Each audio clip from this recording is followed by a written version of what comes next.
सतीश भोसले उर्फ खोक्या याला अखेर बीड पोलिसांनी अटक केलेली आहे आणि प्रयागराजवरून ही अटक झालेली आहे। आपल्याबरोबर स्वतः बोलण्यासाठी बीडचे पोलीस अधीक्षक आहेत नवनीत कावत। सर, कशा पद्धतीने ही अटक झालेली आहे आणि किती दिवसापासून आपण त्याला अटक करण्यासाठी पोलिसांची टीम तैनात केलेली होती?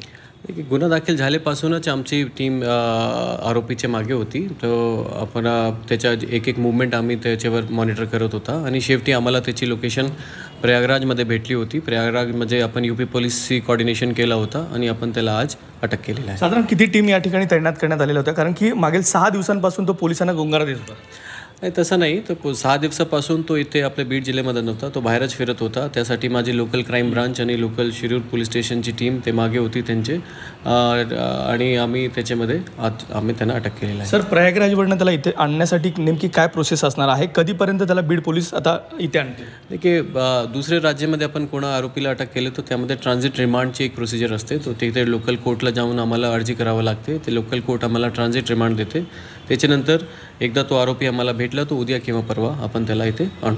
साधारण किती गुन्हे दाखल आहे अद्यापर्यंत आणि काही मागच्या गुन्ह्याची पार्श्वभूमी तुम्ही काढलेली आहेत का आणि त्याच्यानुसार गुन्हा दाखल होईल? येस, मागच्या गुन्ह्याची पार्श्वभूमी आहे त्याची। त्यामध्ये बेसिकली रॉबरी, डेकॉइटी सारखे गुन्हे त्याच्यावर आहे। पण आता रिसेंटली 5 दिवस अगोदर आम्ही 3 गुन्हे दाखल केलेले आहेत। त्यामध्ये 2 गुन्हे 307 आहे, बेसिकली अटेम्प्ट टू मर्डर, 1 गुन्हा NDPSचा आहे आणि 1 केसमध्ये फॉरेस्ट डिपार्टमेंटने कारवाई केलेली आहे। निश्चित अखेर सतीश भोसले याला अटक करण्यात आलेली आहे आणि बीड पोलिसांना हे मोठं यश निश्चित म्हणावं लागेल। विकास माने, झी 24 तास, बीड।